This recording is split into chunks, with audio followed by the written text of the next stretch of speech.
अस्सलाम वालेकुम।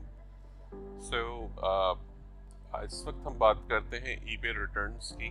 और चूँकि एज अ सेलर आपको ईबे पर रिटर्न्स एक्सेप्ट करनी पड़ती हैं। बहुत सारे डिफरेंसेस इसमें आते हैं, काफ़ी सारे प्रॉस एंड कॉन्स इसमें शामिल होते हैं जो कि आपको समझने ज़रूरी हैं एज अ न्यू सेलर। और अगर आप एग्जिस्टिंग सेलर हैं या एक्सपीरियंस होल्डर हैं तो डेफिनेटली शायद कुछ ऐसे पॉइंट्स हो जो शायद आपको हेल्प कर सकें। तो एनीवेज, तो रिटर्न पॉलिसी जो हम ऑफ़र करते हैं उमूमन 30 डेज़ ऑफ़र करते हैं। 30 डेज़ मिनिमम इसलिए भी रखी जाती है कि टॉप रेटेड सेलर बनने के लिए आपको मिनिमम 30 डेज़ ऑफ़र करना ज़रूरी है। अगर आप 14 डेज़ ऑफ़र कर रहे हैं तो टॉप रेटेड सेलर की जो एलिजिबिलिटी क्राइटेरिया है फिर आप उसमें नहीं आते। टॉप रेटेड सेलर की और भी एलिजिबिलिटी क्राइटेरियाज हैं, लेकिन ये रिटर्न वाला वन ऑफ देम है। ठीक है, तो अब पहली बात तो ये है कि दो तरीके से रिटर्न्स होती हैं। या तो एक रिटर्न के अंदर कोई ऐसा रीज़न हो जिसमें सेलर का फॉल्ट हो या सेलर की रिस्पॉन्सिबिलिटी हो, जिसमें या तो आइटम गलत गया है, आइटम डिफेक्टिव है या आइटम डैमेज्ड है। ठीक है, या कोई कलर के गलत से मुराद ये है कि कोई कलर चेंज हो गया है, आपने कलर एक्चुअली कस्टमर ने परचेज किया है सिल्वर और आपने ब्लैक भिजवा दिया है, या आपके सप्लायर ने ब्लैक भिजवा दिया है। तो एंड ऑफ द डे ये रिस्पॉन्सिबिलिटी आपकी हो जाती है एज अ सेलर कि आप उसको रिटर्न एक्सेप्ट भी करेंगे, फुल रिफंड भी ऑफर करेंगे, और रिटर्न शिपिंग और जो पहले जाने की शिपिंग थी और रिटर्न शिपिंग थी वो सारी शिपिंग की फीस भी एज अ सेलर आप पे करेंगे। ठीक है, तो ये आपकी रिस्पॉन्सिबिलिटी में आ जाता है। दूसरा, इसके अंदर एक रीज़न और भी होता है जो कि बायर कहता है you change I changed my mind. तो अब चेंज माई माइंड का एक रीज़न है, या नो लॉन्गर नीडेड है, या डजंट फिट का एक रीज़न आता है। डज नॉट फिट का मतलब यह है कि जी वो साइज़ जो है वो फिट नहीं हुआ। अब साइज़ फिट नहीं हुआ किसी भी वजह से, तो उसकी जिम्मेदारी बायर पे इसलिए चली जाती है कि बायर को चेक करना चाहिए था लिस्टिंग के अंदर और अपनी आइटम को प्रॉपरली, और या तो सेलर से उसे पूछना चाहिए था पहले, लेकिन उससे नहीं पूछा या नहीं पहले वो किया, तो अब रिस्पॉन्सिबिलिटी जो है वो बायर की है। तो नो लॉन्गर नीडेड या चेंज माइंड और इस तरह के जो रीजंस हैं इसे हम बायर रिमोर्स कहते हैं। ईबे भी इसे बायर रिमोर्स कहता है। और बायर रिमोर्स के सिचुएशन में जब ये बात आ जाती है तो फिर सेलर जो है उसके ऊपर ये रिस्पॉन्सिबिलिटी नहीं होती कि वो रिटर्न शिपिंग पे करे। सेलर के ऊपर रिस्पॉन्सिबिलिटी ये लाजमी है कि वो रिटर्न एक्सेप्ट करे, लेकिन रीस्टॉकिंग फीस जो है वो चार्ज कर सकता है, रिटर्न शिपिंग फीस जो है वो चार्ज कर सकता है। बायर आपसे ज़बरदस्ती उस सूरत में नहीं कर सकता। रीस्टॉकिंग फीस वो होती है कि जो हम सिंपली कस्टमर पहले से बता देते हैं कि जी जब ये हम आइटम वापस एक्सेप्ट करेंगे और शेल्फ में रखेंगे तो हम इसकी एक रीस्टॉकिंग फीस चार्ज करेंगे, जो कि मैक्सिमम 20% हो सकती है। 10%, 15%, सॉरी 10%, 15% और 20%, ये आप मैक्सिमम रीस्टॉकिंग फीस ईबे पर चार्ज कर सकते हैं। इससे ज़्यादा आप चार्ज नहीं कर सकते। तो अब आपने ये देखना होता है कि जब बायर रिटर्न ओपन कर रहा है तो उसका रीज़न उससे क्या सेलेक्ट कर रखा है, रीज़न जो है वो बहुत इम्पोर्टेंट है। तो इस सूरत में क्या होगा कि आप उसके बिहाफ पर आप जो है वो उसे कर पाएंगे कि कैसे आपने इसको आगे लेके चलना है। फॉर एग्जांपल, अगर डजंट फिट का एरर है या चेंज माय माइंड का एरर है तो एटलीस्ट आप इससे रिटर्न शिपिंग फीस चार्ज कर सकते हैं या रीस्टॉकिंग फीस चार्ज कर सकते हैं।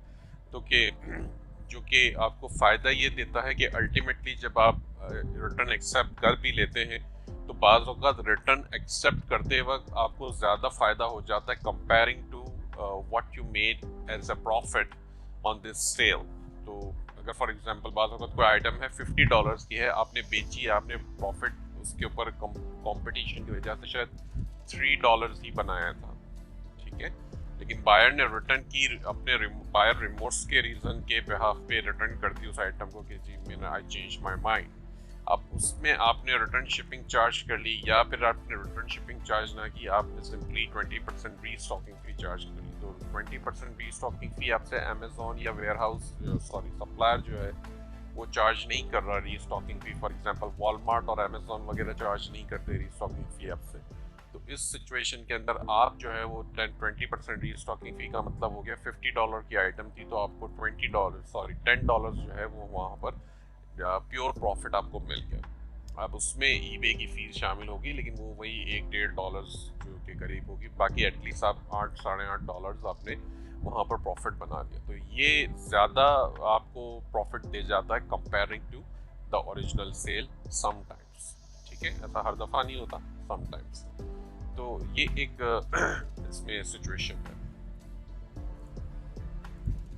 तो पहले तो हम ये देख लेते हैं कि हमने ईबे पर रिटर्न पॉलिसी कैसे बनानी है या कैसे इसको अपडेट करना है। आपके पास ये बिजनेस पॉलिसीज का एक सेक्शन होता है आपके ईबे अकाउंट में। आप सेल के पेज से भी यहाँ पर आ सकते हैं बिजनेस पॉलिसीज में, और यहाँ पर आपको तमाम पॉलिसीज दिखा रहा होगा। इस वक्त मैंने रिटर्न सेलेक्ट कर रखा है इसलिए सिर्फ रिटर्न शो कर रहा है। तो अगर न्यू पॉलिसी आपको बनानी है तो क्रिएट पॉलिसी, रिटर्न पे आप क्लिक करें और यहाँ पर ये आपसे पॉलिसी का नाम पूछेगा। पहले तो जो भी आपने पॉलिसी का नाम देना, मैं ज़्यादातर लिखता हूँ कभी डिफ़ॉल्ट, जो भी हमने आगे नाम रखना है। और डिफ़ॉल्ट अगर सेट एज डिफ़ॉल्ट आपने चेक लगा दिया है तो फिर कोई भी लिस्टिंग जब आप बना रहे होंगे उसमें यही policy, return policy by default select हो जाएगी। और बाज़ वक़्त तब का आप लोग अब जो है वो कभी टूल्स यूज़ करेंगे, जो लिस्टिंग के टूल्स होंगे वहाँ पर भी डिफ़ॉल्ट के तौर पे यही पॉलिसी चली जाएगी अगर वहाँ पर पहले से आपने सेलेक्ट नहीं कर रखी है या बाज़ वक़्त हम भूल जाते हैं करना। तो उस सूरत ठीक है, डिस्क्रिप्शन सेल्फ एक्सप्लेनेटरी है, आपके अपने रेफरेंस के लिए है। ये पॉलिसी नेम और डिस्क्रिप्शन ये बायर को नज़र नहीं आता कुछ भी, ये सिर्फ आपके अपने लिए। अच्छा, अब यहाँ पे डोमेस्टिक रिटर्न्स एक्सेप्टेड आपने लिखा है, सेलेक्ट कर लिया आपने। कितने दिन आपने देना है, 14, 30 या 60 डेज। मैक्सिमम 60 डेज तक आप जा सकते हैं। अब return shipping will be paid by buyer. अब यहाँ हमने बायर सेलेक्ट कर रखा है, लेकिन ये बायर सेलेक्ट करने का मतलब यही है कि उसी वक्त बायर पे करेगा जब बायर रिमोर्स है। अगर ये डैमेज डिफेक्टिव आइटम में गया है तो फिर वो बायर पे नहीं करेगा, इवन दो आपने यहाँ पे सेलेक्ट कर रखा है। अब आप रिप्लेसमेंट और एक्सचेंज अगर ऑफर करते हैं तो आप उस पर चेक लगा दें, अगर नहीं करते तो ईबे जो है वो बायर को भी और आपको भी यही बेसिकली अजम्पशन देगा कि जब आइटम रिटर्न हो जाएगा तो आप रिफंड करेंगे, फिर उसमें एक्सचेंज का ऑप्शन नहीं आता। ठीक है, इंटरनेशनल रिटर्न्स एक्सेप्टेड। अब आपने अगर इंटरनेशनल भेजी है आइटम, बाहर भेजी out of country, out of the United states, तो अब वहाँ से एक्सेप्ट करेंगे तो उसकी पॉलिसी भी आपको सेट करनी है। कौन पे करेगा रिप्लेसमेंट, सेम चीज़ है। तो नॉर्मली हम रिटर्न इंटरनेशनल पे एक्सेप्ट करते ही नहीं है। मैं तो खैर इंटरनेशनल शिपिंग सिर्फ और सिर्फ ग्लोबल शिपिंग प्रोग्राम के थ्रू करता हूँ, अदरवाइज मैं नहीं करता। जब ये इंफॉर्मेशन आप सबमिट कर दें, अपडेट कर दें पूरी, तो सबमिट और सेव पे क्लिक कर दीजिएगा, तो ये आपकी पॉलिसी जो है वो सेव हो जाएगी। ठीक है, अब ये देख लेते हैं कि अमेज़ॉन पे फॉर एग्जांपल आपने एक आइटम परचेज करके ईबे के कस्टमर को सेंड की थी, अब वो रिटर्न करनी है। और रीजंस हम देख लेते हैं क्या क्या ऑप्शन हमारे पास हैं। हम समझ लेते हैं कि अमेज़ॉन से हमने ये आइटम परचेज करके भेजी थी कस्टमर को, और यहाँ पर मेरे पास ऑप्शन आ रहा है ये रिटर्न आइटम्स का। इसमें मैं जब क्लिक करूँगा तो ये हमें ऑप्शन दे देगा। तो अब ये पूछता है आपसे कि why are you returning this item. तो ऑप्शंस यहाँ पर आ रहे हैं, bought by mistake, better price available. In situation, इसमें भी वही सिचुएशन है जैसे ईबे पर हमने सुन ली कि बायर रिमोर्स होगा तो अमेज़ॉन भी आपसे शिपिंग चार्ज करेगा। अब मोस्ट ऑफ द केसेस जो सेलर्स होते हैं, जो रीसेलर्स होते हैं, जाहिर सी बात है वो शिपिंग तो नहीं देंगे, इवन दो बायर रिमोर्स का केस है। तो उसमें हम क्या सेलेक्ट कर लेते हैं, कुछ ऐसे ऑप्शन सेलेक्ट कर लेते हैं, मिसिंग और ब्रोकन पार्ट से आइटम डराइव टू या product damage, shipping boxes okay, और इस तरह के ऑप्शंस हैं, रॉन्ग आइटम ऑफ सेंट। तो आप कोई भी ऑप्शन इस तरह के सेलेक्ट कर लें तो इसमें आपसे अमेज़ॉन जो है वो शिपिंग रिटर्न शिपिंग चार्ज नहीं करेगा। तो अब यहाँ पे colour was wrong for example मैंने लिख दिया, अलबत्ता ये बात झूठ है लेकिन हमने यहाँ पे लिख दिया। अब कंटिन्यू आप करेंगे तो नेक्स्ट ऑप्शन पे आपसे पूछ रहा है मुझे कि ये जी हम आपको रिफंड कर देंगे वंस आइटम ओरिजिनल आइटम जो है वो रिटर्न हो गया। तो आप जब कंटिन्यू करेंगे तो नेक्स्ट पेज के ऊपर ही आपको अब यहाँ पर कुछ सिचुएशंस आती हैं, ये मैं आपको बताना चाहूँगा ताकि आपको इससे कुछ फ़ायदा यहाँ पर भी मिल सके। वो ये होती है कि यूपीएस स्टोर का एक ऑप्शन, खैर ये तो हमने सेलेक्ट कर रखा है, यूपीएस ड्रॉप ऑफ आपका कस्टमर करेगा, तब आप जब आप यूपीएस ड्रॉप ऑफ सेलेक्ट करेंगे तो ये अमेज़ॉन आपको लेबल प्रोवाइड कर देगा। ठीक है, अब ये उस सिचुएशन में आप सेलेक्ट करेंगे जब वाकई में इशू सेलर की तरफ से है, यानी कि आइटम डिफेक्टिव है, डैमेज है, तो ये ऑप्शन आप बिल्कुल सेलेक्ट करेंगे और आपको रिटर्न लेबल मिल जाएगा अमेज़ॉन की तरफ से। वही रिटर्न लेबल आपने अमेज़ॉन ईबे के ऊपर जो है जाके अपने बायर के रिटर्न केस में ओपन कर जो उसने कर रखा है उसमें सिंपली आप ऑथोराइज करेंगे और उससे ये रिटर्न लेबल अपलोड करवा देंगे। वहाँ पर ट्रैकिंग नंबर पूछेगा आपसे, आपने वो ट्रैकिंग नंबर दे देना है और सबमिट कर देना है। तो ईबे जो है वो रिटर्न बायर को बता देगा कि रिटर्न जो है वो एक्सेप्ट कर ली गई है सेलर की तरफ से और ये लेबल दिया गया है, आप ये ट्रैकिंग रिटर्न लेबल यूज़ करें और आइटम को रिटर्न कर दें। तो ये सिंपल सा प्रोसेस है जो कि हो जाएगा। अब एक और सिचुएशन आती है जब बायर रिमोर्स का केस है, तो बायर ने कहा चेंज माई माइंड या नो लॉन्गर नीडेड या डजंट फिट। इस सिचुएशन में आप बायर को रिटर्न शिपिंग फीस चार्ज कर सकते हैं।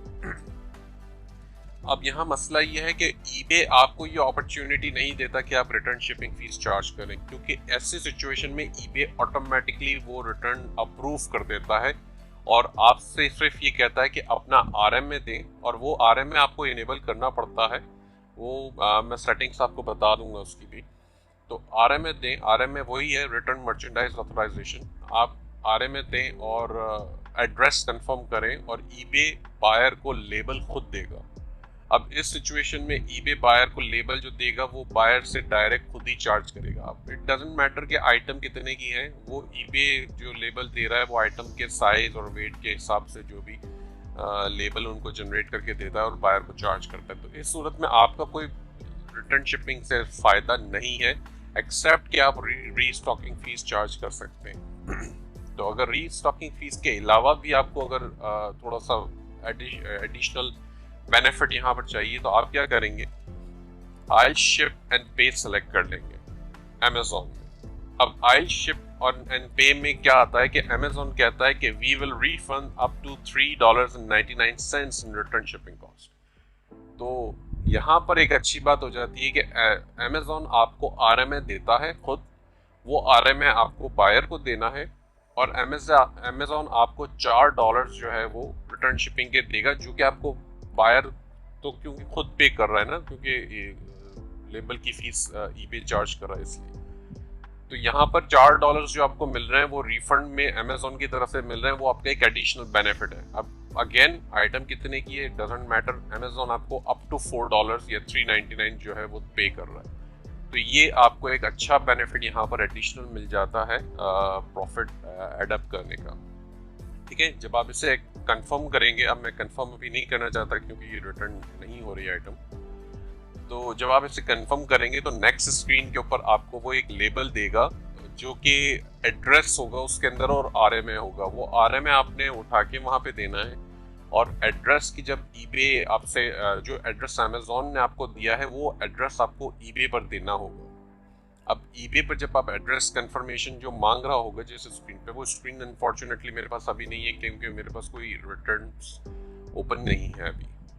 तो जो स्क्रीन सिंपल आपसे एड्रेस पूछ रहा होगा, वहाँ ड्रॉप डाउन आता है, उसमें जो भी आपके एडिशनल एड्रेसेस आ रहे हैं वो सारे उसमें होंगे और उसमें ऑप्शन आ रहा होगा कि ऐड न्यू एड्रेस। अगर आपने पहले से एड्रेस ऐड नहीं कर रखा तो आप अमेज़ॉन का ये एड्रेस वहाँ पर ऐड कर दें। बड़ा सिंपल सा ऑप्शन है, नेक्स्ट स्क्रीन पे एड्रेस मांगेगा, एड्रेस दे दें और सिंपल ऐड अप्रूव करें, आई मीन सबमिट करें और दैट्स इट, आरए में डालेंगे, दैट्स इट, और वो नेक्स्ट स्क्रीन के ऊपर कंफर्मेशन आपकी हो जाएगी कि जी ये बायर ने रिटर्न जो है वो आपने जो है वो रिटर्न एक्सेप्ट कर ली है, और बायर जो है वो रिटर्न भेज देगा।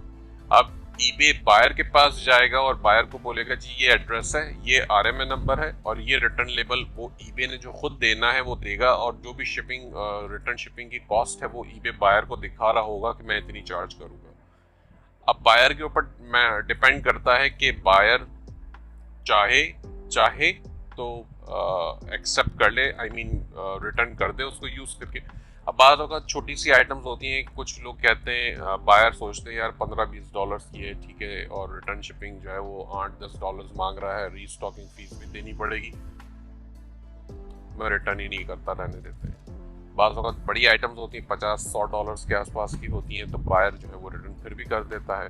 तो अल्टीमेटली आपका इसमें नुकसान नहीं है, आपका इसमें बेनिफिट ही है, क्योंकि आप रीस्टॉकिंग फीस भी चार्ज कर रहे हैं और यहाँ पे आपको रिटर्न शिपिंग भी मिल रही है। अगर आप रीस्टॉकिंग फीस आपने इनेबल कर रखी है तो रीस्टॉकिंग फीस अगर आप इनेबल नहीं करते हैं तो आप नहीं चार्ज कर सकते। तो ये लाजमी है कि आपने रिटर्न पॉलिसी जो मैंने पहले समझाई है उसमें आपने रिटर्न शिपिंग के साथ साथ रीस्टॉकिंग फीस भी डिफाइन करनी है।